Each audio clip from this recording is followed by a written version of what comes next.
தந்தை மகன் தூய ஆவியின் பெயராலே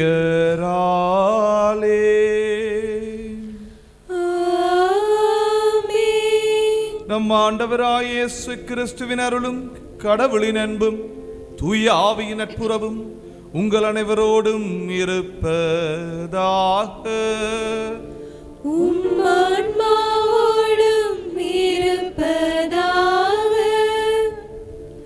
புலர்ந்துள்ள இப்புதிய நன்னாளில் கடவுளின் செம்மறியை காண அவளோடு கூடி வந்திருக்கும் உங்கள் அனைவரையும் பொது காலத்தின் 2ஆம் ஞாயிறு திருப்பலிக்கு அன்புடன் வரவேற்கின்றோம். தான் படைத்த மக்களை பாவங்களிலிருந்து மீட்பதற்காக தன் ஒரே மகனை பலியாக்க கொடுத்த இறை தந்தையின் அன்பின் ஆழம் உணர்ந்து அதே அன்பை நம் வாழ்விலும் பிரதிபலிக்க இப்பலிதனில் மன்றாடுவோம். இன்றைய முதல் வாசகத்தில் சிதறுண்ட மக்களை ஒன்று திரட்ட கடவுளின் ஊழியனாக இயேசு அனுப்பப்பட இருப்பதை எசாயா இறைவாக்கினர் முன்னறிவிக்கின்றார். நாமும் நம் உறவுகளிலும் சுற்றத்திலும் சமுதாயத்திலும் பல்வேறு காரணங்களால் சிதறுண்டு கிடக்கும் உள்ளங்களை ஒன்று சேர்ப்போம். ஆண்டவரே, உமது திருவுளம் நிறைவேற்ற இதோ நான் வருகின்றேன் என்று தன்னையே முழுவதுமாக மனுக்குலத்தின் மீட்புக்காக கையளித்த இறை மகனின் அடிச்சுவடுகளை பின்பற்றி உலகின் ஒளி வீசும் சுடர்களாக திகழ உறவுகளை ஒன்று சேர்த்து இறை அன்பின் ஆட்சியை உருவாக்குவதோடு இன்றைய நாளில் நாம் இலங்கையின் திருத்துதரான தூய ஜோசப் வாஸின் திருநாளை கொண்டாடுகின்றோம். இவர் இலங்கையின் திருத்துதராக அழைக்கப்பெற்று எமது இலங்கையின் கத்தோலிக்க விசுவாசத்தை தலைத்தோங்க வைத்த திருத்துதராக இவருடைய பணி வாழ்வு அமைகின்றது. எனவே இவருடைய இந்த உறுதியான அடிச்சுவடுகளை எம் விசுவாச தூணாக நாம் பின்பற்றி வாழ தொடரும் இக்கல்வாரி பலிதனில் பக்தியுடன் இணைந்திடுவோம். கிறிஸ்துவுக்குள் பிரியமானவர்களே, இன்றைய நாளிலுமாக முன்னுரையிலே எங்களுக்கு அறிவிக்கப்பட்டது போல இலங்கையினுடைய திருத்தூதராக புனித யோசபாஸ் கருதப்படுகிறார். அந்த யோசபாஸ் இருக்கிறார், எங்களோட வந்திருக்கிறார். That's the way he went around the place. யோசபாஸ் is here. பாருங்க, எத்தனை பேர் யோசபாஸ் தெரியும்? வேற தெரியுமா? எந்த பங்கு தந்தை இறந்தவர் தெரியுமா? வேற தெரிஞ்சாக்கள் கையெழுத்துங்க பார்ப்போம். யோசபாஸ் தெரிஞ்சாக்கள் கையெழுத்துங்க. காலில் கொஞ்சம் எக்ஸசைஸ் பிரச்சனை இல்லை. கையெழுத்துங்க. யோசபாஸ் தெரிஞ்சாக்கள் கையெழுத்துங்க பார்ப்போம். Very good. மற்றொருத்தருக்கும் தெரியாது. Praise the lord. சரி, எல்லாருக்கும் தெரியும் யோசபாஸை, எல்லாருக்கும் தெரியும். யோசபாஸ் எங்களுக்கு இலங்கைக்கு திருத்துதராக வத்திக்கானால் கொடுக்கப்பட்ட ஒரு மனிதராக இருக்கிறார். கோவா என்னும் இடத்திலிருந்து வந்தவர். பிரசங்கத்தில் நாங்கள் கொஞ்சம் அவரை பற்றி அதிகமாக சிந்தித்து பார்ப்போம். 16ஆம் தேதி தான் பேர் கொண்ட பெருநாள். ஆனால் ஞாயிற்றுக்கிழமை எங்களுக்காக இந்த திருநாள் கொடுக்கப்பட்டு இருக்கிறது. கேலண்டரை பார்த்தீங்கன்னா உங்களுக்கு தெரியும், இந்த நாள் கொடுக்கப்பட்டு இருக்கிறது யோசபாஸுக்காக. அவருடைய பரந்துரை ஜெபத்தை வேண்டி நிற்போம். இன்றைய நாளிலே ஒரு புனிதராக இலங்கை மக்களினுடைய கத்தோலிக்க விசுவாசம் வளர்வதற்காய் உழைத்த ஒரு புனிதராக இருக்கின்ற Dutch period. During time of Dutch period he was working in candy.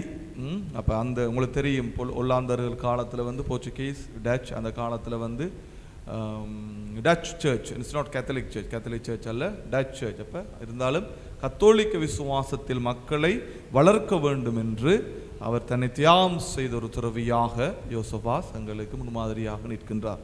கிறிஸ்துவுக்குள் பிரியமானவர்களே, அவர்களுடைய வாழ்க்கையின் தியாகத்தினால் இன்று எங்களுடைய நாட்டில், எங்களுடைய இலங்கையில் திருச்சபை வளர்ந்து நிற்கிறது. எங்களுடைய மனதில் நாங்கள் வைத்துக் கொள்வோம். இந்த புனிதரின் இந்த இவர சில இங்கே பெட்டிக்குள்ள எங்கே இருக்கு? யோசபாஸ் சில அங்கே இருக்கு, தாண்டான்வழி சர்ச்சுக்கு பஸ் ஸ்டாண்டுக்கு பக்கத்தில் நீங்கள் பார்த்தீங்கன்னு சொன்னால் யோசபாஸினுடைய சிலை இருக்கிறது. நாளைக்கு இன்றைக்கு பாருங்க எல்லாரும், என்ன இன்றைக்கி நீங்கள் ஆயத்திமலைக்கு போகிற மாதிரி தாண்டாமலை சர்ச்சுக்கு முன்னால் போய் அந்த யோசபாஸ் சிலையை பாருங்க. இவர் தானா யோசபாஸ்? எத்தனையாம் ஆண்டு அதை வச்சவங்க? தாண்டாமலையில் எத்தனையாம் ஆண்டு அதை வச்சவங்க, நிறுவனவங்க? யார் வந்த டைமில் அது நிறுவப்பட்டது? யாருடைய இதாக நிறுவப்பட்டது? சரி, இப்படி 1990 ஜான் பால் II இங்கே வந்தவர் தெரியுமா? ஜான் பால் II எப்போ வந்தவர் இங்கே? சரி, ஓகே, இதெல்லாம் நீங்கள் அறிஞ்சு கொள்ளுங்க. ஜான் பால் II எப்போ வந்தவர், எப்போ இந்த யோசவா சிலை வந்த தாண்டாமலையில் வைக்கப்பட்டது, எதற்காக வைக்கப்பட்டது? கிறிஸ்துவுக்குள் பிரியமானவர்களே, சில விஷயங்களை நாங்கள் அறிந்திருக்க வேண்டும். இந்த புனிதரை பற்றி நாங்கள் மிகவும் தெளிவாக அறிந்திருக்க வேண்டும். ஏன்னா அவர் எங்களுக்குரிய புனிதராக கருதப்படுகிறார். இந்த சிந்தனைகளோடு இந்த திருப்பலியினை ஆண்டவருக்கு நல்ல முறையிலே நாங்கள் ஒப்புக் கொடுக்க எங்கள் கண்களை மூடி இறைவனுக்கு எதிராய் நாங்கள் செய்த பாவங்களுக்காய் மன்னிப்பு வேண்டுவோம். என்னுடைய சிந்தனையில் இருக்கிற எண்ணங்கள், என்னுடைய இருதயத்திலே இருக்கிற கவலைகள், என் உடலிலே இருக்கிற பாவங்கள் எல்லாவற்றையும் ஆண்டவர் அறிந்திருக்கிறபடியினால் பலவீனர்களாகிய நாங்கள் எங்களை ஆண்டவரிடத்தில் ஒப்புக் கொடுப்போம். எங்கள் மீது அதிகமாய் அன்பு செய்கிற அந்த நல்ல தேவன், இந்த தகப்பன் எங்களை தொட்டு ஆசிர்வதிக்கும்படியாக இந்த புனித பலியிலே நாங்கள் கலந்து கொள்ளுகிற பொழுது எங்களுடைய வாழ்க்கை முழுமை பெறவும், ஒரு மனமாற்றம் எங்களிலே ஏற்படவும், தூய ஆவியின் வழிநடத்துதல் இந்த திருச்சபையிலே இருக்கவும், நாங்கள் செய்கிற காரியங்கள் ஒவ்வொன்றும் ஆண்டவருக்கு விருப்பமுள்ளதாய் மாறவும் எங்களுடைய சொல் செயல் அனைத்தையும் ஆண்டவருக்கு ஒப்புக் கொடுப்போமா? கிறிஸ்துவுக்குள் பிரியமானவர்களே, இந்த திவ்ய பலி இறை பிரசன்னத்தை எங்கள் சமூகத்துக்கு கொண்டு வரட்டும். ஆண்டவருடைய பிரசன்னத்தை நாங்கள் உணர்ந்து கொள்வோம். ஆண்டவரே, நான் உம்மை பார்ப்பதற்காக வந்திருக்கிறேன், என்னை தொடும். உம்முடைய அன்பினால் என்னை நிறைத்தருளும் ஆண்டவரே. உம்முடைய அபிஷேகத்தினால் என்னை நிறைத்தருளும் ஆண்டவரே. உம்முடைய பரிசுத்த இரத்தத்தினால் என்னை கழுவும் ஆண்டவரே. மனித பலவீனத்திலே உமக்கு ஒவ்வாத காரியங்களை என்னுடைய சிந்தனையிலே வைத்து நான் பாவத்திற்கு மேல் பாவம் செய்கிற ஒரு மனிதனாய் உம்மிடத்திலே வந்திருக்கிறேன் அப்பா. என்னை தொட்டு ஆசீர்வதியும் ஆண்டவரே என்று சொல்லுங்க. ஆண்டவர் எங்களுடைய பாவங்களை மன்னிக்க தயவாய் இருக்கின்றார். எங்களை இருக்கரம் விரித்து வரவேற்று நிற்கின்றார். இந்த திவ்ய பலி எங்களுடைய வாழ்க்கையில் ஒரு அற்புதத்தை செய்யட்டும். எல்லாம் வல்ல இறைவனிடமும் சகோதர சகோதரிகளே உங்களிடமும் நான் பாவியென ஏற்றுக்கொள்கின்றேன். என் சிந்தனையாலும் சொல்லாலும் செயலாலும் கடமையில் தவறியதாலும் பாவங்கள் பல செய்தேன். என் பாவமே, என் பாவமே, என் பெரும் பாவமே. ஆகையால் எப்போதும் கன்னியான புனித மரியாவையும் வானதூதர் புனிதர் அனைவரையும் சகோதர சகோதரிகளே உங்களையும் நம் இறைவனாகிய ஆண்டவரிடம் எனக்காக வேண்டிக் கொள்ள மன்றாடுகின்றேன். எல்லாம் வல்ல இறைவன் நம் மீது இரக்கம் வைத்து நம் பாவங்களை மன்னித்து நம்மை நிலை வாழ்வுக்கு அழைத்து செல்வாராக. ஆண்டவரே இரக்கமாயிரும். ஆண்டவரே இரக்கமாயிரும். கிறிஸ்துவே இரக்கமாயிரும். கிறிஸ்துவே இரக்கமாயிரும். ஆண்டவரே இரக்கமாயிரும். ஆண்டவரே இரக்கமாயிரும்.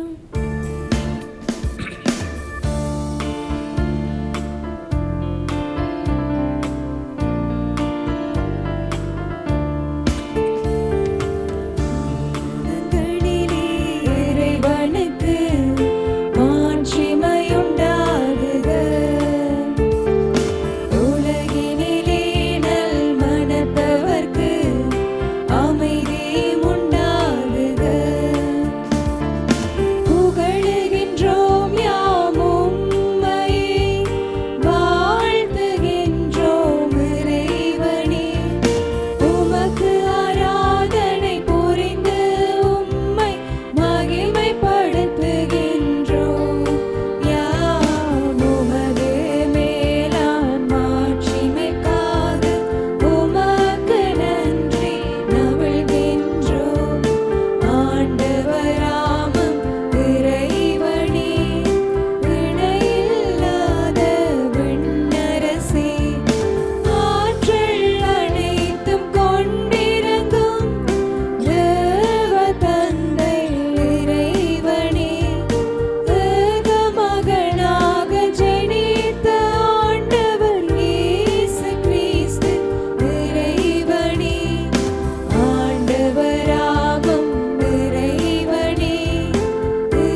மன்றாடுவோமாக.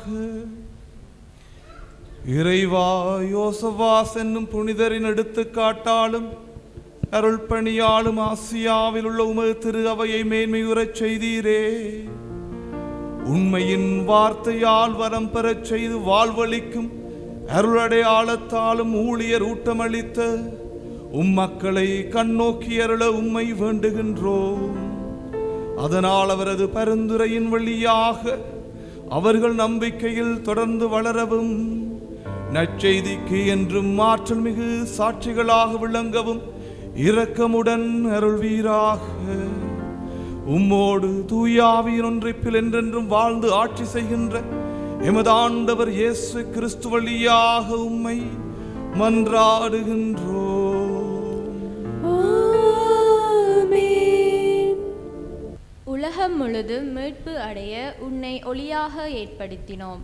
இறைவாக்கினர் எசாயா நூலிலிருந்து வாசகம். அதிகாரம் 49, திருவசனங்கள் 3, 5 தொடக்கம் 6 முடிய.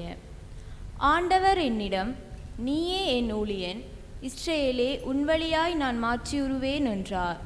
யாக்கோப்பை தம்மிடம் கொண்டு வரவும், சிதறுண்ட இஸ்ரேலை ஒன்று திரட்டவும், கருப்பையிலிருந்தே ஆண்டவர் என்னை தம் ஊழியனாக உருவாக்கினார். ஆண்டவர் பார்வையில் நாம் மதிப்பு பெற்றவன். என் கடவுளே என் ஆற்றல், அவர் இப்பொழுதும் உரைக்கிறார். அவர் கூறுவது, குளங்களை நிலைநிறுத்துவதற்கும் இஸ்ரேலில் காக்கப்பட்டோரை திருப்பிக் கொணர்வதற்கும் நீ என்னை ஊழியனாக இருப்பது எளிதன்றோ?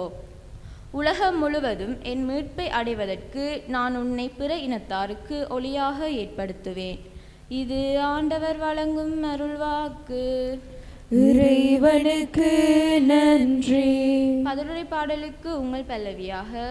உமது திருவுளம் நிறைவேற்ற ஆண்டவரே இதோ வருகின்றேன். உமது திருவுளம் நிறைவேற்ற ஆண்டவரே இதோ வருகின்றேன். நான் ஆண்டவருக்காக பொறுமையுடன் காத்திருந்தேன். அவரும் என் பக்கம் சாய்ந்து என் மன்றாட்டை கேட்டருளினார். புதியதொரு பாடலை, நாம் கடவுளை புகழும் பாடலை என் நாவினின்று எழச் செய்தார். உமது திருவுளம் நிறைவேற்ற ஆண்டவரே இதோ வருகின்றேன். பலியையும் காணிக்கையையும் நீர் விரும்பவில்லை, எரிபலியையும் பாவம் போக்கும் பலியையும் நீர் கேட்கவில்லை. ஆனால் என் செவிகள் திறக்கும்படி செய்தீர். எனவே இதோ வருகின்றேன். உமது திருவுளம் நிறைவேற்ற ஆண்டவரே இதோ வருகின்றேன். என்னை குறித்து திருநூல் சுருளில் எழுதப்பட்டுள்ளது. என் கடவுளே, உமது திருவுளம் நிறைவேற்றுவதில் நான் மகிழ்ச்சி அடைகின்றேன். உமது திருச்சட்டம் என் உள்ளத்தில் இருக்கின்றது என்றேன் நான். உமது திருவுளம் நிறைவேற்ற ஆண்டவரே இதோ வருகின்றேன். என் நீதியை நீர் நிலைநாட்டிய நற்செய்தியை மாபெரும் சபையில் அறிவித்தேன். நான் வாயை மூடிக்கொண்டிருக்கவில்லை. ஆண்டவரே, நீர் இதை அறிவீர். உமது திருவுளம் நிறைவேற்ற ஆண்டவரே இதோ வருகின்றேன். உமது திருவுளம் நிறைவேற்ற ஆண்டவரே இதோ வருகின்றேன்.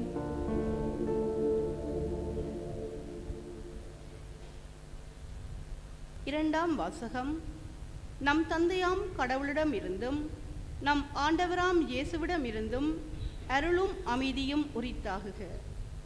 திருத்தூதர் பவுல் கொரிந்தியருக்கு எழுதிய முதல் திருமுகத்திலிருந்து வாசகம்.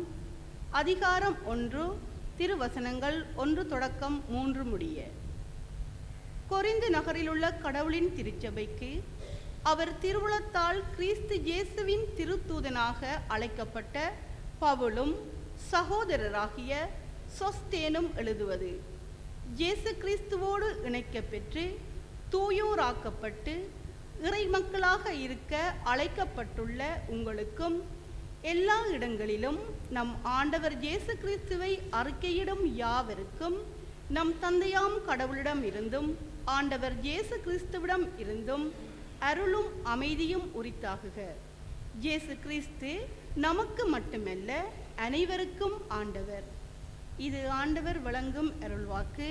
இறைவனுக்கு நன்றி.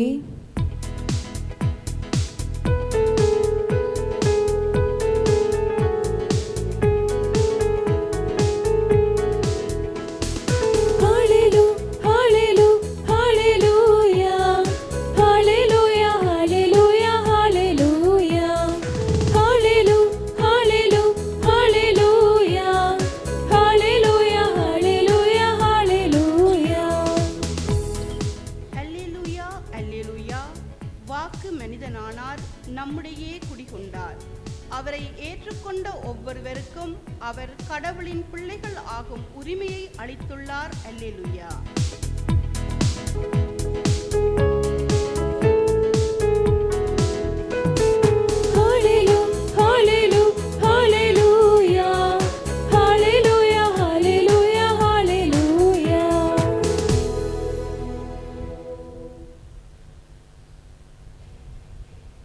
ஆண்டவர் உங்களோடு இருப்பாராக, உம் ஆன்மாவோடும் இருப்பாராக. புனித யோவான் எழுதிய நற்செய்தியிலிருந்து வாசகம்.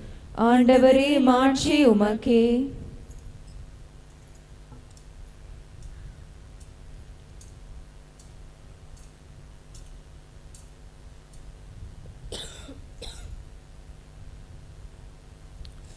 இயேசு தம்மிடம் வருவதைக் கண்ட யோவான், இதோ கடவுளின் செம்மறி, செம்மறியாம் இவரை உலகின் பாவத்தை போக்குபவர், எனக்கு பின் வரும் இவர் என்னை விட முன்னிடம் பெற்றவர், ஏனெனில் எனக்கு முன்பே இருந்தார் என்று நான் இவரை பற்றியே சொன்னேன்.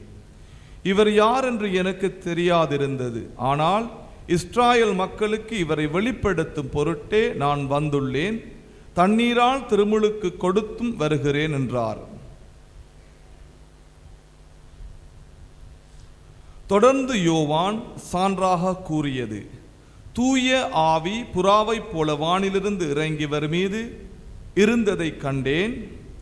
இவர் யாரென்று எனக்கு தெரியாதிருந்தது, ஆனால் தண்ணீரால் திருமுழுக்கு கொடுக்கும்படி என்னை அனுப்பியவர் தூய ஆவி இறங்கிய யார் மீது இருப்பதை காண்பீரோ அவரே தூய ஆவியால் திருமுழுக்கு கொடுப்பவர் என்று என்னிடம் சொல்லியிருந்தார். நானும் கண்டேன், இவரே இறைமகன் என சான்றும் கூறி வருகின்றேன். இது எமது ஆண்டவர் இயேசு கிறிஸ்துவின் நற்செய்தி. கிறிஸ்துவே உமக்கு புகழ்.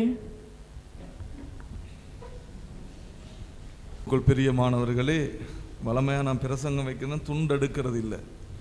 சொன்னால் பிரசங்கத்தை ஒவ்வொரு நாளும் ப்ரிப்பேர் பண்ணுறதால, ஆனால் இன்றைக்கு துண்டெடுக்க வேண்டியதாயிட்டு என்று சொன்னால், யோசபாசை பற்றி சில கேள்விகள் உங்கள்கிட்ட கேட்கணுமன்றதுக்காக விளவிடக்கூடாதானே இந்த நாட்கள் தினங்களில், அதனால் துண்டில் வடிவாக எழுதிட்டு வந்திருக்கிறேன். சரிதானே? அதை பிறகு பார்ப்போம். உங்களுக்கு ஏதாவது அவர் டேட்டுகள், பிறந்ததுகள், கிஃப்டெல்லாம் இருக்குது. புல சொன்னால், தவறாக பதில் சொன்னால் நீங்கள் தருவீங்க எனக்கு கிஃப்ட், சரியாக பதில் சொன்னால் நான் உங்களுக்கு கிஃப்ட் தருவேன். All right, welcome. கிறிஸ்துவுக்கு பிரியமானவர்களால் 3 விஷயங்களை நாங்கள் பார்க்கிறோம். ஒன்று எங்களுடைய ஸ்நாபக யோவானுடைய வாழ்க்கை முறை. முழுமையாக தன்னை ஆண்டவருக்கு அர்ப்பணிக்கிறார், முழுமையாக தியாகம் செய்கிறார். தியாக மனப்பான்மை. அவரை பற்றி அவர் பேசியதே இல்லை. அவர் எப்பொழுதும் இறைமகன் இயேசுவை பற்றி பேசியவராகவும் அவருக்காக பிறரை ஆயத்தப்படுத்தியவராகவும் அவருடைய காலடிகளை கூட நான் கலட்டுவதற்கு தகுதியற்றவன் என்று சொல்லி தன்னை தாழ்த்தி இறைமகன் இயேசுவை இந்த உலகுக்கு கொடுக்கின்றார். அதில் நாங்கள் விளங்கிக் கொள்ள வேண்டிய ஒரே ஒரு வசனம் தியாகம். ஒரு மனிதனுடைய தியாகம் எங்களுக்கு இறைவனை கொடுக்கிறது, இறைவனை காண்பிக்கின்றது. ஒரு மனிதனுடைய தியாகம் எங்களுக்கு இறைவனை காண்பிக்கின்றது. இன்றைக்கு அது ஸ்நாப யோவானாக இருக்கலாம், திருமுழுக்கு யோவானாக இருக்கலாம், புனித யோசவாசாக இருக்கலாம், சாதாரண ஒரு மனிதனாக இருக்கலாம். இறைவனை இன்னொருவனுக்கு நாங்கள் காட்ட வேண்டும் என்று சொன்னால், இறைவனிடத்திலே ஒரு மனிதனை நாங்கள் அழைத்துச் செல்ல வேண்டும் என்று சொன்னால், அவருடைய அன்பை நாங்கள் எடுத்துச் சொல்ல வேண்டும் என்றால், முதலாவது நாங்கள் செய்ய வேண்டிய விடயம் தியாகம். இந்த தியாகம் எங்களுடைய வாழ்க்கையில் இல்லாவிட்டால் இயேசுவை எங்களில் கண்டுகொள்ள மாட்டார்கள். தியாகத்தினுடைய முதலாவது வடிவம் என்னென்னு நினைக்கிறீங்க? தியாகத்தினுடைய முதலாவது வடிவம் எதுவாயிருக்கும்? மைக்கோட வரணும் சொலமன் மாதிரி, அப்படி இல்லை தானே? தியாகத்தினுடைய முதலாவது வடிவம் என்ன? நான் தியாகம் செய்கிறேன். அந்த தியாகத்தின் முதலாவது வடிவம் என்ன? யாராவது? அன்பு. யார் அந்த கை தூக்குங்க. அன்பு என்று சொன்னவர் நான் பார்க்க வேண்டும். Price the Lord. அது ஒரு பக்கம் இருக்கட்டும். அதுக்கு ஒரு 68 புள்ளிகளை நாங்கள் போடுறோம். அன்பு, தியாகத்துக்கு அன்பு வேணும். ஆனால் சிலுவையில் இயேசு தன்னை தியாகம் செய்த பொழுது ஒரு காரியத்தை செய்தார். விளங்கல? தாழ்ச்சியா? தாழ்ச்சி என்ன சொன்னீங்க? இல்லை. அந்த தியாகத்தின் அடிப்படையாக ஒரு காரியத்தை இயேசு சிலுவையில் செய்தார். பொறுமையா? மன்னிப்பு. Price the Lord. மன்னிப்பு. அவர் மன்னித்தார். கிறிஸ்துவுக்குள் பிரியமானவர்களே, மன்னிப்பு. மன்னிப்பு அன்பினுடைய முழு வடிவம் மன்னிப்பாயிருக்கிறது. அன்பு செய்கிறோம் ஒத்தரை மன்னிக்காட்டி பொய்யன், நீ பொய்யனா இருக்கிறான். I love you, love you சொன்னா அதுக்கு அப்புறம் என்ன செய்ய போறா? You can say easily I love you, but you forgive. நீ பிறரை மன்னிக்காவிட்டால் எங்களுடைய அன்பு நிலையற்ற ஒன்றாயிருக்கிறது. மன்னிப்பில் தான் அன்பு அடங்கி இருக்கிறது. கிறிஸ்துவுக்குள் பிரியமானவர் தான் கணவனுக்கும் மனைவிக்கும் இடையில அன்பு செய் என்று நாங்கள் எதை சொல்லுகின்றோம்? You forgive. நீ மன்னிக்கின்றாய். கணவன் செய்கிற தவறுகளை நீ மன்னிக்கின்றாய், அதுதான் அந்த அன்பின் அடையாளம். மனைவி செய்கிற தவறுகளை நீ மன்னிக்கின்றாய், அதுதான் அந்த அன்பின் அடையாளம். இயேசு சிலுவையிலே எங்களுடைய பாவங்களை மன்னித்தார். That's what called love. அதுதான் அன்பு. அதுதான் தியாகத்தினுடைய முழுமையான வெளிப்பாடு.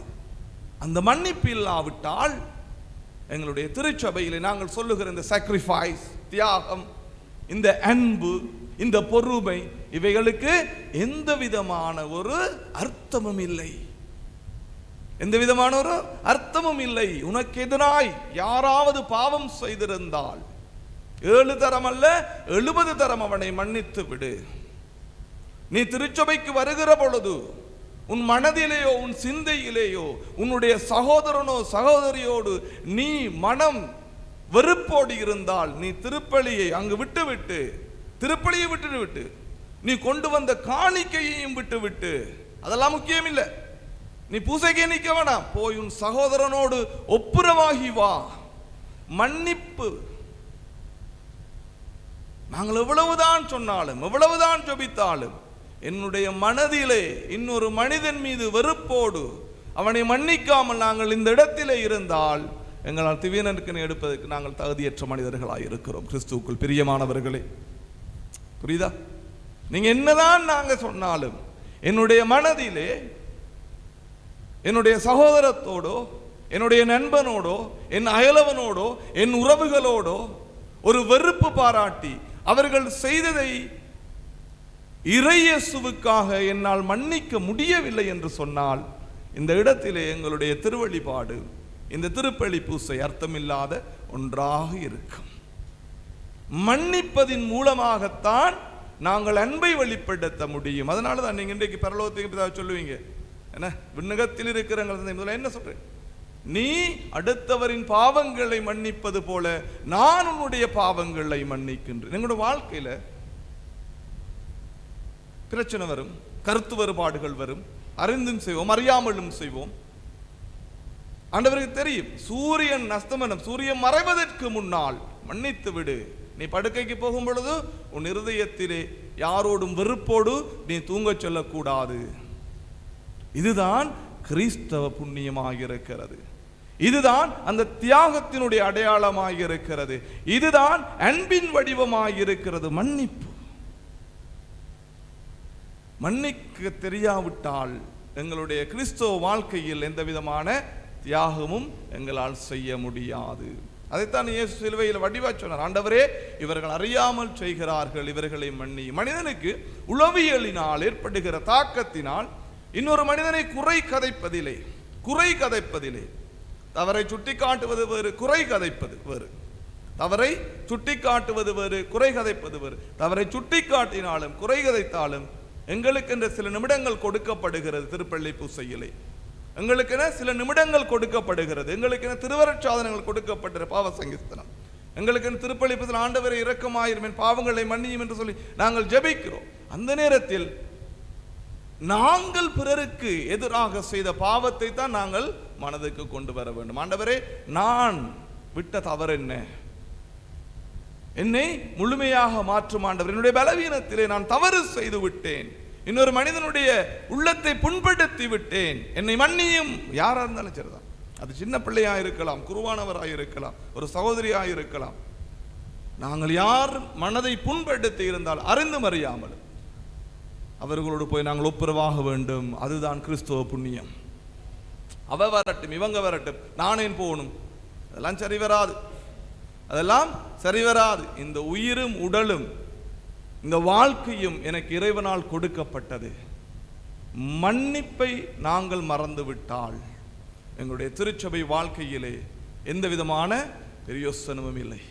இந்த கிறிஸ்துவ வாழ்க்கையிலே எந்த விதமான பிரயோசனமும் இல்லை. அதனால முதலாவது படிப்பினை நீங்கள் உங்கள் தியாகத்தினுடைய வெளிப்பாடாகவும் அன்பின் வெளிப்பாடாகவும் இந்த மன்னிப்பு என்கிற புண்ணியத்தை ஆண்டவரிடத்திலே கேட்டு பெற்றுக்கொள்ளுங்கள். ஒரு நாளும் வைராக்கியத்தோடு இருக்க வேண்டாம். வைராக்கியத்தோடு இருந்து நாங்கள் என்னத்தை செய்ய போறோம் இந்த பூமியில? வைராக்கியத்தோடு இருந்து நாங்கள் என்னத்தை செய்ய போறோம் இந்த பூமியில? மெட்டாக்களை பார்த்து கொஞ்சம் சிரிங்க. மெட்டாக்களை பார்த்து கொஞ்சம் சிரிங்க. நக்கலா சிரிக்காதீங்க, அன்பா சிரிங்க. மெட்டாக்களை பார்த்து நீங்க சிரிக்கிறீங்க, அது எனக்கு தெரியும், அது வேற சிரிப்பு. ஆனா அன்பா சிரிங்க, அன்பா சிரிங்க. அடுத்த விஷயம், இந்த தியாகத்தினுடைய முழு வடிவம் பிறர் நலம் தேடுபவர்களாயிருப்பார்கள். பிறர் நலம் தேடுபவர்களாயிருப்பார்கள்.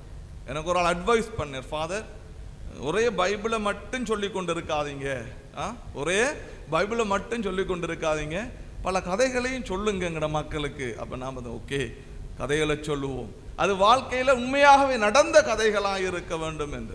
உண்மையாகவே நடந்த கதைகளாக இருக்கு. யோவான பார்க்குறீங்க நீங்க, திருமுழுக்கு யோவான் தன்னுடைய வாழ்க்கையில இயேசுவை முதன்மைப்படுத்துகிறார், இறை மக்களை முதன்மைப்படுத்துகிறார். இறை மக்களையும் இயேசுவையும் முதன்மைப்படுத்துவதற்காக என்னை தியாகம் செய்கிறார்.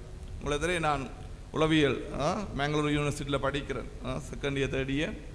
படித்து கொண்டிருக்கிற நேரம் எங்களுக்கு இந்த பிப்ரவரி இந்த மாதங்களில் யோசுவாசம் கோவன்ஸ் தே செலிப்ரேட் கோவன்ஸ். அப்போ கின்னிக்கோழி என்ற நகர் இருக்கிறது மேங்களூரில், கினிக்கோழி என்று சொல்லி. ஏன்னா அந்த பேரை மறக்கலைன்னா இந்த கோழி வார வடிவா மறக்கலாத ஒரு பேர் கினிக்கோழி. அப்போ அந்த இடத்துக்கு போகிறேன். ஒரு குடும்பத்தில் தான் நாங்கள் நிற்கிறோம். அந்த குடும்பத்தில் இருந்தவர் ஃபாதர் ஒரு ஆள், அவங்களோட 12 பிள்ளைகள், அந்த தகப்பனுக்கு 12 பிள்ளைகள். அப்போ ஒரு ஆள் டீச்சர், எங்களோட யூனிவர்சிட்டியில் படிப்பிக்கிற ஒரு லெக்சரர், ஒரு ஆள் குருவானவர். அப்படி அந்த 12 பிள்ளைகளும் நல்ல ஸ்தானத்தில் தான் இருந்தார்கள், நல்ல ஸ்தானத்தில் தான் இருந்தால். தாய் இருக்கிறார், தந்தையை காணவில்லை. அப்போ 11 மணி நான் காய்ச்சி கொண்டிருக்கிறோம், 8 மணி 9 மணி 10 மணி 11 மணி 12 மணி எல்லாரும் கூடியிருந்து காய்ச்சி கொண்டிருக்கிறோம், பாட்டுமா இருக்கு, ஆனால் தகப்பன் வரவில்லை. அப்போ நான் கேட்கிறேன், அப்பா அங்க இவ்வளோ ஒரு பிள்ளை குருவாக இருக்கிறான், இன்னொரு பிள்ளை லெக்சரராக இருக்கிறான், இன்னொரு பிள்ளை வெளிநாட்டில். நான் இந்த தகப்பனை பார்க்கணும், இந்த பிள்ளைகளை வளர்த்த தகப்பனை. அந்த மனுஷன் மெல்லியோரு மனுஷன், 5 அடியும் இல்லை, சாரணை கட்டியிருந்தாரு, ஒரு டிஷர்ட் ஒன்று போட்டிருந்தாரு. சரி, ஒரு 12:30 மணிக்கு வாராரு. வந்து அப்படியே வந்த மாதிரியே குசுனிக்குள்ளே போயிட்டாரு. ஒத்தரையும் கவனிக்கலை, ஒத்தரையும் பார்க்கல, குசுனிக்குள்ளே போயிட்டாரு. அவருக்கு சாப்பாடு வச்சு தான் சாப்பிட்டேன். நான் சொன்ன, அங்கிள் நான் உங்களை சந்திக்கணும் தகப்பனை சந்திக்க தான் ஒரு வீட்டில் போனேன். வந்து அவர் அதிகமாக பேசலை. இல்லை ஃபாதர் எனக்கு கொஞ்சம் டயர்டாக இருக்குது, நான் தூங்க போகிறேன்னு அவருக்குன்ற ஒரு திண்ணையில் ஒரு இடம் இருந்தது, அதில் மனுஷன் தூங்கிட்டான். அப்போ அந்த அவர் பிள்ளைகள்கிட்ட கேட்டேன், அப்பா ஏன் லேட்டாக வாரேர், அப்பா ஏன் இவ்வளவு லேட்டாக வாரேர், அவர் குடிக்கலாம் இல்லை. அப்போ சொன்னாங்க, எங்களோட அப்பா செய்கிற தொழில் என்னென்று சொன்னால், அந்த ஏரியாவில் கினிக்கோழி என்ற ஏரியாவில் எஸ்டேட் பாக்கு தோட்டம், பாக்கு மரங்களுக்கு தண்ணீர் ஊற்றுவது தான் அவரோட பணி. பாக்கு மரங்களுக்கு தண்ணீர் ஊற்றுவது தான் அவரோட பணி. அந்த 12 பிள்ளைகளையும் பாக்கு மரத்துக்கு தண்ணீர் ஊற்றி பகல்லையும் இரவிலையும் அவர் ஊற்ற செல்வார்.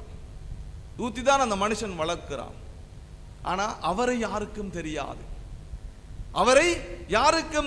அத்தனை தியாகத்தை செய்த அந்த தகப்பனை யாருக்கும் தெரியாது. ஆனால் அவர் பெற்று வளர்த்த பிள்ளைகளை உலகறியும், கிறிஸ்துவுக்குள் பிரியமானவர்கள், இதுதான் தியாகம். என்னை முன்னிலைப்படுத்தி கொண்டிருந்தால், என்னையே முன்னிலைப்படுத்தி கொண்டிருந்தால் அது தியாகம் அல்ல. நாங்கள் கிறிஸ்துவ வாழ்க்கையிலே எவ்வளவோ காரியங்களை நாங்கள் படிக்க வேண்டும், எவ்வளவோ காரியங்களை நாங்கள் அறிந்து கொள்ள இருக்கிறது.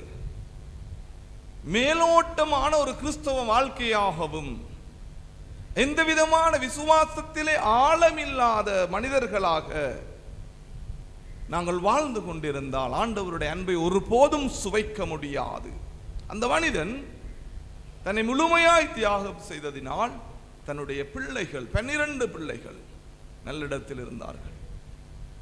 எங்களுடைய வாழ்க்கையிலும் பெற்றோர்கள் நீங்கள் இருக்கிறீர்கள், தகப்பன் தாய் இங்க இருக்கிறீங்க. உங்களுக்கு தெரியும் உங்களுடைய தியாகம், உங்களுடைய பிள்ளைகளுக்காக நீங்கள் செய்கிற தியாகம் இந்த பிள்ளைகளினுடைய வாழ்க்கையில் தான் தெரிய வேண்டும், உங்களோட வாழ்க்கையில் இல்லை.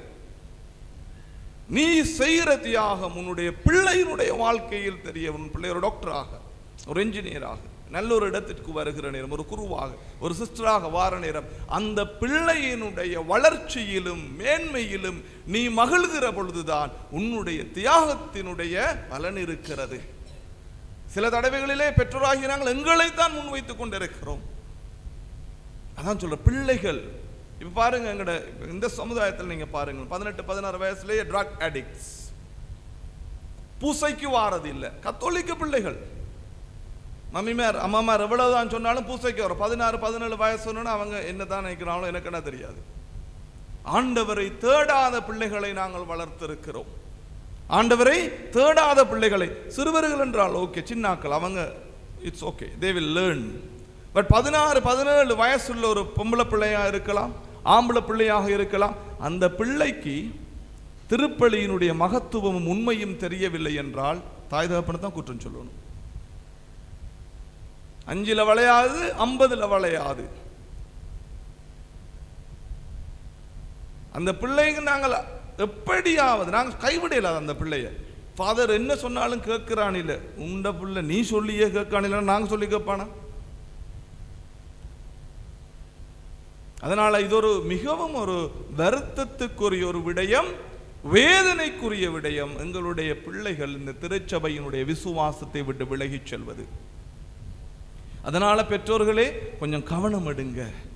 உங்களுடைய தியாகம் வீணா போயிடக்கூடாது. உங்களுடைய தியாகம் வீணா போயிடக்கூடாது. தகப்பன் உழைக்கிற அந்த உழைப்பு, தாய் உழைக்கிற அந்த உழைப்பு இந்த பிள்ளைகளுடைய வாழ்க்கையிலே பிரதிபலிக்க வேண்டும். ஆனால் உங்களுடைய பிள்ளைகள் நல்லொழுக்கம் இல்லாதவர்களாகவும் தங்களுடைய வாழ்க்கையில் இறைவனை தேடாதவர்களாம் வாழ்கிற பொழுது காலமெல்லாம் நீங்கள் உழைப்பது வீணாய் போய்விடும். காலமெல்லாம் நீங்கள் சேர்த்து வைத்த சொத்து வீணாய் போய்விடுமே. நீங்கள் பட்ட பாடும், நீங்கள் பட்ட வேதனையும், சேர்த்த சொத்துக்களும் அந்த பிள்ளைகளினால் பாதுகாக்க முடியாத ஒன்றாய் போகும். கடைசி காலத்திலே உங்களை அவர்கள் பாதுகாக்க மாட்டார்கள். இறையச்சத்தோடு அந்த பிள்ளையை நாங்கள் வளர்க்காவிட்டால், இறையச்சத்தோடு அந்த பிள்ளையை நீங்கள் வளர்க்காவிட்டால் நீங்க வயது மடத்தில் இருப்பீங்க. ஏன் சொன்னா, எதை கொடுத்தும் ஒரு மனிதனை நாங்கள் சரி செய்ய முடியாது, அன்பையும் இறையச்சத்தையும் கொடுக்காவிட்டால். ஆனால் அந்த பிள்ளை இறையச்சத்தோடு வளர்கிற பொழுது தாய் எனக்கு தந்த அந்த விசுவாசம், தாய் எனக்கு தந்த, தகப்பன் எனக்கு தந்த அந்த விசுவாசம், உன் முதிர் வயதிலே அந்த பிள்ளை உன்னோடு கூட இருப்பான். அப்பொழுது நீ மனம் சந்தோஷப்படுவாய், என் மகன் என்னோட இருக்கிறான், என் மகள் என்னோட இருக்கிறாள்.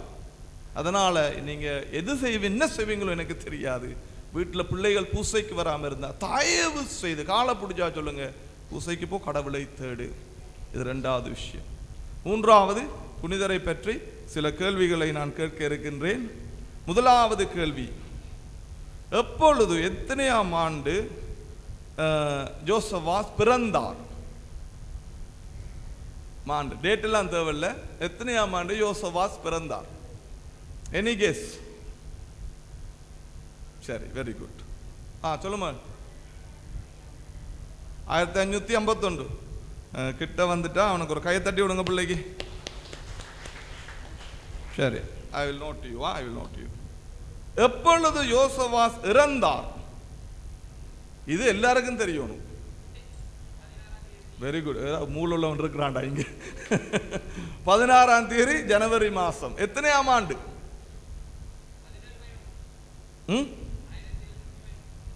போன்ல பார்த்துட்டு அவ்வளோ இருக்கு. சரி சரி, ரைட். அவனை கையை தட்டி. Very good Joy, very good. கோவிக்காத, அவ்வளோ டக்கு டக்குன்னு சொல்லிட்டா. 16 ஜனவரி 17-11 அவர் இறந்தார். எப்ப கேனனைஸ்ட் பண்ணப்பட்டார்? புனிதராக்கப்பட்ட, கேனனைஸ்ட் ஆக்கப்பட்டது எந்த ஆண்டு? கேனனைஸ்ட் ஆக்கப்பட்டது, புனிதராக்கப்பட்ட ஆண்டு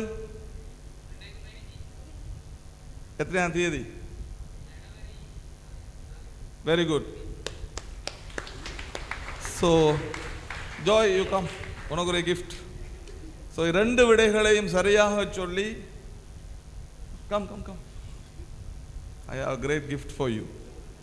அவர் இறந்தது 16ஆம் தேதி ஜனவரி மாதம் 1711 in Kandy. He is canonized on 14th January 2015.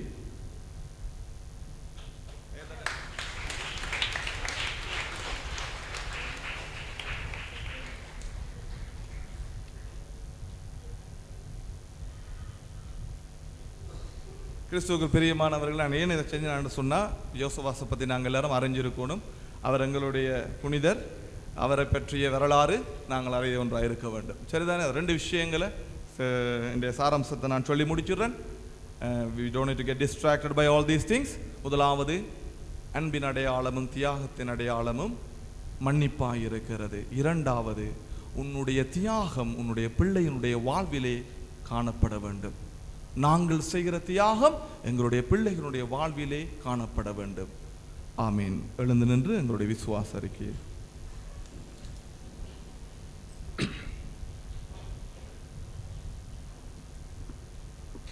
ஒரே கடவுளை நம்புகின்றேன். விண்ணகமும் மண்டகமும் காண்பவை காணாதவை யாவும் படைத்த எல்லாம் வல்ல தந்தை அவரே, கடவுளின் ஒரே மகனாய் உதித்த ஒரே ஆண்டவர் இயேசு கிறிஸ்துவை நம்புகின்றேன். இவர் காலங்களுக்கெல்லாம் முன்பே தந்தையிடமிருந்து பிறந்தார். கடவுள் நின்று கடவுளாக, ஒளி நின்று ஒளியாக, உண்மை கடவுள் நின்று உண்மை கடவுளாக உதித்தவர். இவர் உதித்தவர், உண்டாக்கப்பட்டவர் அல்லர். தந்தையோடு ஒரே பொருளானவர். இவர் வழியாகவே யாவும் படைக்கப்பட்டன. மனிதர் நமக்காகவும் நம் மீட்புக்காகவும் விண்ணகமிருந்து இறங்கினார். தூயாவியால் கன்னிமரியாவிடம் உடலெடுத்து மனிதரானார். மேலும் நமக்காக போன்சி பிலாத்தின் அதிகாரத்தில் சிலுவையில் அறையப்பட்டு பாடுபட்டு இறந்து அடக்கம் செய்யப்பட்டார். மறைநூல்களின்படி 3ஆம் நாள் உயிர் தெழுந்தார். விண்ணகத்துக்கு எழுந்தருளி எல்லாம் வல்ல தந்தையின் வல பக்கம் வீற்றிருக்கின்றார். வாழ்வோரையும் இறந்தோரையும் தீர்ப்பிட மாட்சியுடன் மீண்டும் வர இருக்கின்றார். அவரது ஆட்சிக்கு முடிவிராது. தந்தையிடமிருந்தும் மகனிடமிருந்தும் புறப்படும் ஆண்டவரும் உயிரளிப்பவருமான தூயாவியாரை நம்புகின்றேன். இவர் தந்தையோடும் மகனோடும் ஒன்றாக ஆராதனையும் ஆட்சியும் பெறுகின்றார். இறைவாக்கினர்கள் வாயிலாக பேசியவர் இவரே. ஒரே புனிதர் கத்தோலிக்க திருத்தூதர் வழிவரும் திரு அவையை நம்புகின்றேன். பாவ மன்னிப்புக்கான ஒரே திருமுழுக்கை ஏற்றுக்கொள்கின்றேன்.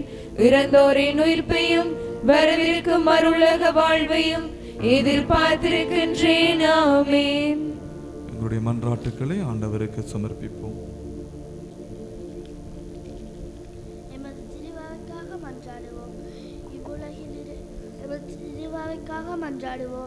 இவ்வுலகில் இறைவன் கொண்டு வந்த உண்மை போதனையை மக்களுக்கு எடுத்துச் சொல்லி பொய்மை இறை வல்லமையோடு போராடி அதில் வெற்றி கொள்ள எமக்காக தினமும் இறைவனின் சந்நிதியில் அருட்கொடைகளை நிறைவேற்றி அருள் வளங்களை பெற்று தரும் எமது திருப்பணியாளர்களை ஆசீர்வதித்து அவர்களின் தொடர் பணியிலே உறுதியோடு போராடவும் சவால்கள் துன்பங்களில் துணிந்து நின்று செயற்படவும் இறைவன் அவர்களை வழிநடத்த வேண்டுமென்று இறைவா உம்மை மன்றாடுகின்றோம்.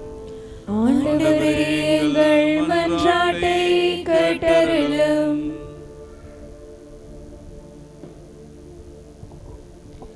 எமது பங்கு மக்களுக்காக மன்றாடுவோம். நாளும் பொழுதும் இடைவிடாமல் உழைக்கும் எம் தந்தையர்கள், குடும்பத்தை கருமணி போல கண்கலங்காமல் காக்கும் எம் தாய்மார்கள், கல்வியினால் உயர்ந்து கரம் பிடித்து வளர்க்கும் எம் பெற்றோர்களின் கண்ணீரை துடைக்க உழைக்கும் எம் பிள்ளைகள் கொண்ட ஓர் அழகான திருக்குடும்பமாக வளரவும், இக்குடும்பங்கள் இறைவனுக்காக சான்று பகரும் அன்பிய குடும்பங்களாக திகழவும் அனைத்து பங்கு மக்களும் உமது ஆசீரால் நிறைந்து வழிநடத்த வேண்டும் என்று இறைவா உம்மை மன்றாடுகின்றோம். ஆண்டவரே எங்கள் மன்றாட்டை கேட்டருளும். அனர்த்தங்களினால் அவதியுறும் மக்களுக்காக மன்றாடுவோம். துன்பங்கள் ஆயிரம் ஆயிரம் அலைகளாய் எம்மை தேடி வரணும். சோர்ந்து போகாமல் துணிந்து போராட வலிமையை தந்தருளும். ஆண்டவரே, பல நாடுகளிலும் பல்வேறு காரணங்களால் எண்ணற்ற மக்களும் கண்முன்னே மடிந்து போகும் அவல நிலையை கண்ணோக்கியருளும். விடுதலை பெற முடியாமல் ஒவ்வொரு நாளும் உயிருக்காய் போராடும் அனைத்து மக்களையும் நீர் சிலுவையிலே சிந்தின இரத்தத்தால் நனைத்து தூய்மையாக்கி புது விடுதலையையும் புது வாழ்வையும் கொடுத்தருள வேண்டும் என்று இறைவா உம்மை மன்றாடுகின்றோம். ஆண்டவரே எங்கள் மன்றாட்டை கேட்டருளும். எமது நாட்டிற்காக மன்றாடுவோம். எமது நாட்டில் இடம்பெறும் மாறுபட்ட அரசியல் மாற்றங்கள், அசாதாரண சூழ்நிலைகள், பயங்கரவாத கொள்கைகள் மாற்றப்படவும், மக்களின் மனநிலைகள் அமைதியை நாடித் தேடவும், நீதிக்காக நேர்மைக்காக உழைக்கும் கரங்கள் உயர்வு பெறவும், உண்மையை எடுத்துரைக்கும் வீரர்கள் வேர்களாக ஊன்றப்படவும் அருள் வேண்டுவோம். புதிய திருப்பத்தை எதிர்பார்க்கும் மக்கள் நிறை மகிழ்வை அடையவும் ஒன்றுபட்டு உழைக்கவும் உமது அருளால் நிறைத்திட வரமருள வேண்டும் என்று இறைவா உம்மை மன்றாடுகின்றோம். ஆண்டவரே எங்கள் மன்றாட்டை கேட்டருளும். பரம்பொருளே இறைவா, இன்றைய நாளில் திருப்பலியை சிறப்பிக்கும் அலோசியஸ் வட்டார இறை மக்களின் உடல் உல ஆன்மீக சுகங்களுக்காக மன்றாடுகின்றோம். இக்குடும்பங்களின் தேவை அனைத்தையும் சந்தித்து உம்முடைய அருள் வளங்களை நிறைவாய் பொழிய வேண்டுமென்று இறைவா உம்மை மன்றாடுகின்றோம். ஆண்டவரே எங்கள் மன்றாட்டை கேட்டருளும். அன்பான தகப்பனே, உம்மை தேடி வந்திருக்கிற இந்த பிள்ளைகளை பாரும் ஆண்டவரே. பெற்றோரை ஆசீர்வதியும் அப்பா. அவர்கள் செய்கிற தியாகங்கள் பிள்ளைகளுடைய வாழ்விலே தெரியவும், பிள்ளைகள் பெற்றோரை அறிந்து கொண்டு இறைவனுக்கு உகந்தவர்களாக வாழவும் அவர்களை நீர் ஆசீர்வதிப்பீராக. தகப்பனே, நாங்கள் இந்த பூமிக்கு கொண்டு வந்தது எதுவும் இல்லை. இந்த பூமியை விட்டு செல்லும் போவதும் கொண்டு போவதும் எதுவும் இல்லை. அப்பா, உம்முடைய அன்பினால் எங்களை நிரப்புமா. பிறரை மன்னித்து உம்முடைய அன்பில் நிலைத்திருந்து உம்முடைய பிரசன்னத்தை உணர்ந்து கொள்ள நீரே எங்களை வழி நடத்துவீராக. எங்களுடைய இருதயங்கள் உம்முடைய அன்பினாலும் சமாதானத்தினாலும் நிறைந்திருக்கட்டும் ஆண்டவரே. தகப்பனே, விசேஷ விதமாக இந்த நாளிலே நான் ஆலயங்களுக்கு வராமல் இருக்கிற இளைஞர் யுவதிகளுக்காகவும் பெற்றோருக்காகவும் ஜெபிக்கின்றேன் அப்பா. எங்களுக்கு தெரியாது சுவாமி என்ன காரியத்துக்காக அவர்கள் ஆண்டவரிடத்தில் வரமறுக்கிறார்கள் என்று. ஆனாலும் உம்முடைய அன்பு கரத்திற்கு அவர்களை ஒப்புக் கொடுக்கிறோம். உம்முடைய ஆசீர்வாதமான கரங்கள் அவர்கள் மீது வைக்கப்படுவதாக. அவர்கள் உம்மை தேடுகிற பிள்ளைகளாக மாறிட அவர்களை தொட்டு ஆசீர்வதியும் ஆண்டவரே. எங்கள் உள்ளத்தில் ஆழத்தில் இருக்கிற ஜெபங்களை உமது பாதத்திலே வைக்கிறோம்.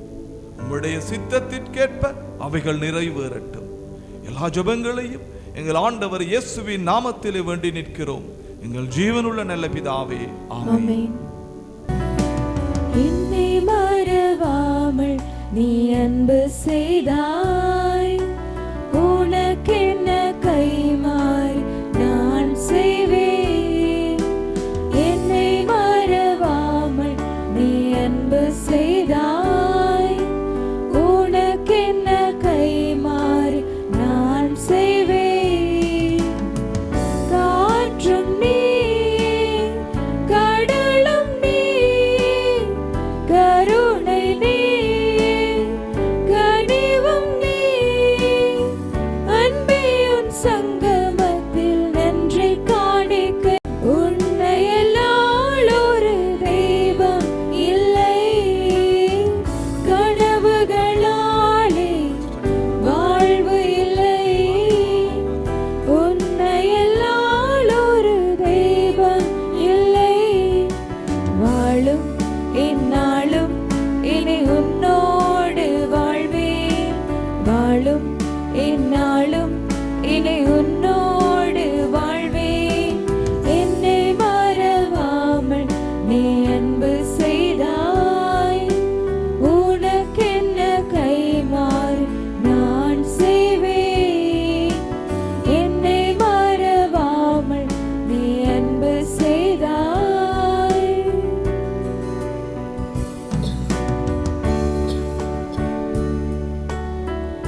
சகோதர சகோதரிகளை, என்னுடையதும் உங்களுடையதுமான இப்பலி எல்லாம் வல்ல தந்தையாகிய இறைவனுக்கு ஏற்றதாகும்படி மன்றாடுங்கள்.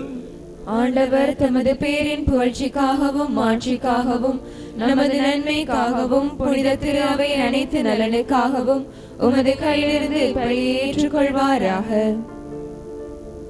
எல்லாம் வல்ல இறைவா, புனித யோசப் வாசின் விழாவில் நாங்கள் ஒப்புக் கொடுக்கும் பழிப்பொருட்களை கனிவுடன் கண்ணோக்கி அருளும்.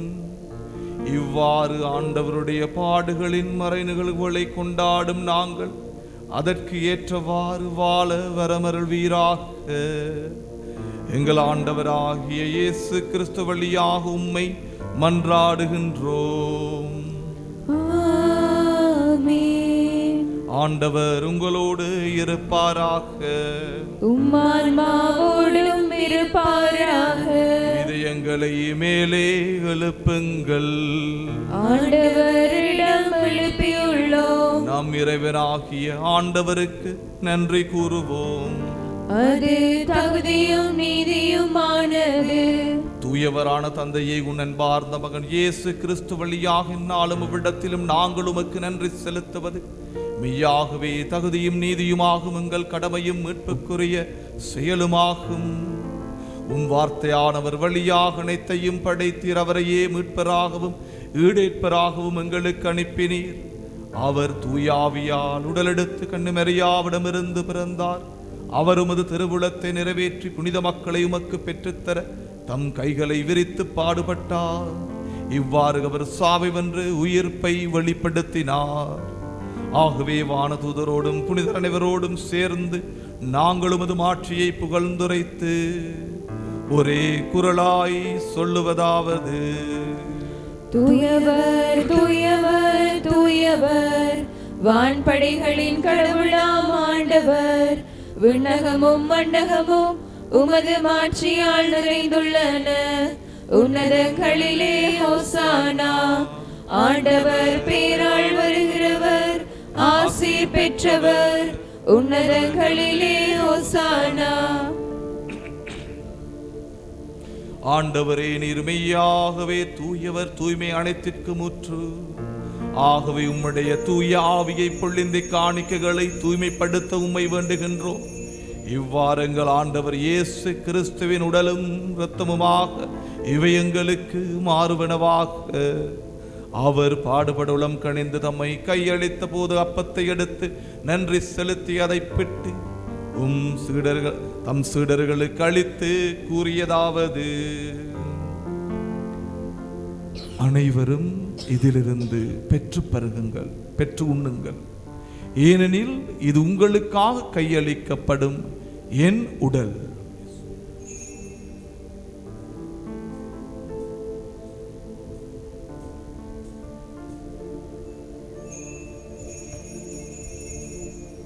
அவ்வண்ணமே இரவு விருந்தை அருந்திய பின் கிண்ணத்தையும் எடுத்து மீண்டும் உமக்கு நன்றி கூறி தம் சீடர்களுக்கு அளித்து அவர் கூறியதாவது: அனைவரும் இதிலிருந்து பெற்று பருகுங்கள். ஏனெனில் இது புதிய நிலையான உடன்படிக்கைக்குரிய என் இரத்தத்தின் கிண்ணம். இது பாவ மன்னிப்புக்கென்று உங்களுக்காகவும் பலருக்காகவும் சிந்தப்படும். இதை என் நினைவாக செய்யுங்கள்.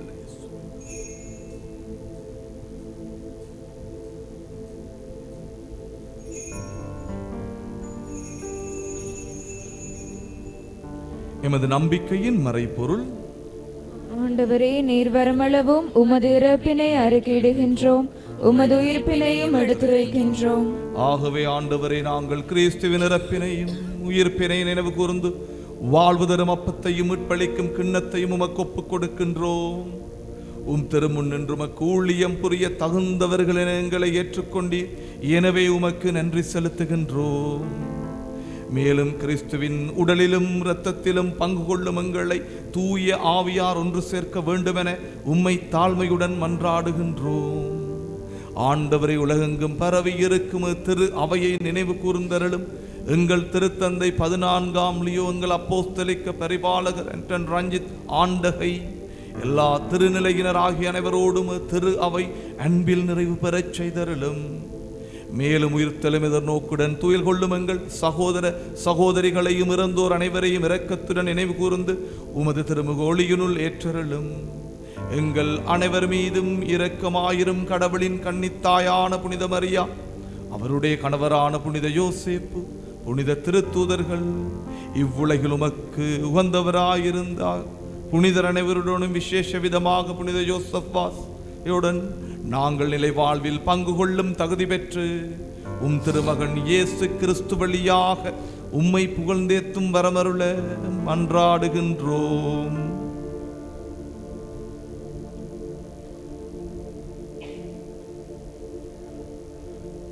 இவர் வழியாக இவரோடு இவரில் எல்லாம் வல்ல இறைவனாகிய தந்தையே, தூயாவின் ஒன்றிப்பில் எல்லா புகழும் மாற்றியும் என்றென்றும் உமக்கு உரியதே.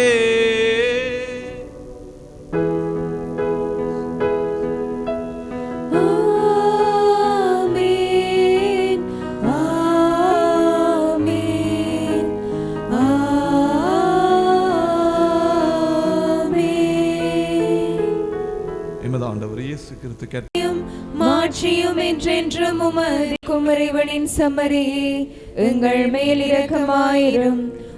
உலகின் பாவங்களை போக்குகின்றவர், இவருடைய திரு விருந்துக்கு அழைக்க பெற்ற நாம் பெறு பெற்றோர். ஆண்டவரே, நீர் என் இல்லத்தில் எழுந்தருள நான் தகுதியற்றவள், ஆனால் ஒரு வார்த்தை மட்டும் சொல்லியருளும், எனது ஆன்மா நலமடையும்.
கரம்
ஆண்டவரே, புனித யோசபாஸ் இருளின் ஆற்றலை எதிர்த்து போராடி சீரிய வெற்றி பெற அருள் புரிந்தீரே.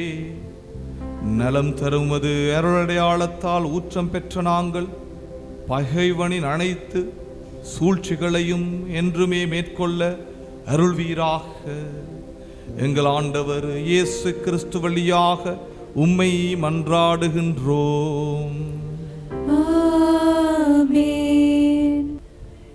ஆண்டவர் உங்களோடு இருப்பாராக, உம் ஆன்மாவோடும் இருப்பாராக. எல்லாம் வல்ல இறைவன் பிதா சுதன் தூய ஆவியானவர் உங்களை ஆசிர்வதிப்பாராக. ஆமென். இறை அன்பிலும் சமாதானத்திலும் சென்று வாழுங்கள். திருப்பலி நிறைவேறிற்று. இறைவனுக்கு நன்றி. அனைவரும் அமர்ந்திருக்கவும். திரு வருகை கால ஆயத்த மெழுகுவர்த்திகளின் விளக்கம் தொடர்பில் எமது வளர்ச்சியில் முழுமையான அக்கறை கொண்டுள்ள எமது அன்புக்குரிய பங்கு தந்தை அருட்பணி ஜூட் இலெக்ஷன் அடிகளின் வழிகாட்டுதலில் காடோனர் இனிகோ சிஎல்சியினர் ஏற்பாட்டில் ஒழுங்கு செய்யப்பட்ட ஆயத்த மெழுகுவர்த்திகளின் விளக்கம் தொடர்பான போட்டியில் மொத்தம் 17 மாணவர்கள் கலந்து கொண்டுள்ளனர். இவர்களில் முதல் 3 வெற்றியாளர்களை தெரிவு செய்யும் நிகழ்வு தற்போது இடம்பெறவுள்ளது. இந்த வெற்றியாளர்களை தெரிவு செய்ய அருட்தந்தை அவர்களையும் நற்கண்ணை பணியாளர் ஜூலியட் அவர்களையும் சிஎல்சி குழுவின் தலைவர் திருமதி ரொக்லீன் அவர்களையும் பலிப்பிடத்திற்கு வருமாறு அன்புடன் அழைக்கின்றோம்.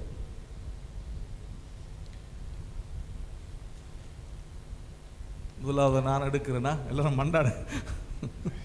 முதல் வெற்றியாளரை தெரிவு செய்யுமாறு பங்கு தந்தை அவர்களை கேட்டுக்கொள்கின்றோம். முதலாவது வெற்றியாளர் அருட்தந்தை ஜூட் டிலெக்ஷன் ஆண்டு. முதலாவது வெற்றியாளர் ஷெர்லின் அன்ட்ராடோ.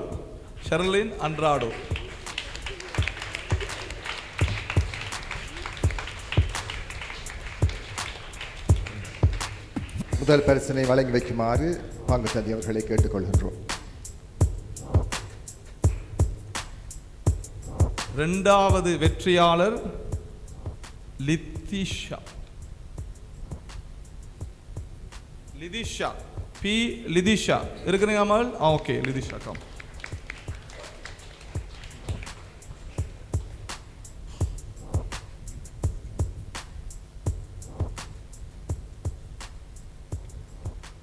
மூன்றாவது வெற்றியாளர் Stanley Stanshia. Stanley Stanshia. Oh, you come. Right. மற்றது இருவருக்குரிய சிறப்பு பரிசு இருக்கிறது. ஒன்று வந்து ஜெயானந்த், அந்த கடைசி மகள். மற்றது ரொவினோவியா. ரைட். உங்களுக்குரிய பரிசை தருவேனா? உங்கள் 2 பேருக்குரிய பரிசு சொன்னால் அவர்கள் சிறப்பான முறையில் ஒரு அச்சடித்த புத்தகத்தை போல அதை எனக்கு சமர்ப்பித்திருந்தார்கள். அவர்களுக்குரிய பரிசை நான் உங்களை மறக்கல ஃபாதர், அதை நான் தருவேன். சரி, அவர்களுக்கும் எங்களுடைய பாராட்டுகளை தெரிவித்துக் கொள்வோம். முதலாவது பரிசினை வழங்கி வைக்குமாறு பங்கு தந்தை அவர்களை கேட்டுக்கொள்கின்றோம்.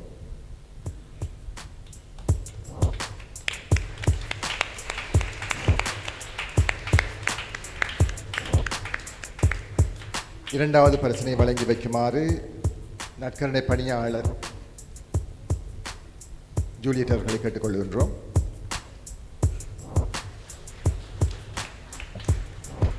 மூன்றாவது பரிசினை வழங்கி வைக்குமாறு சிஎல்சி குழுவின் தலைவர் ரொட்லின் அவர்களை கேட்டுக்கொள்கின்றோம்.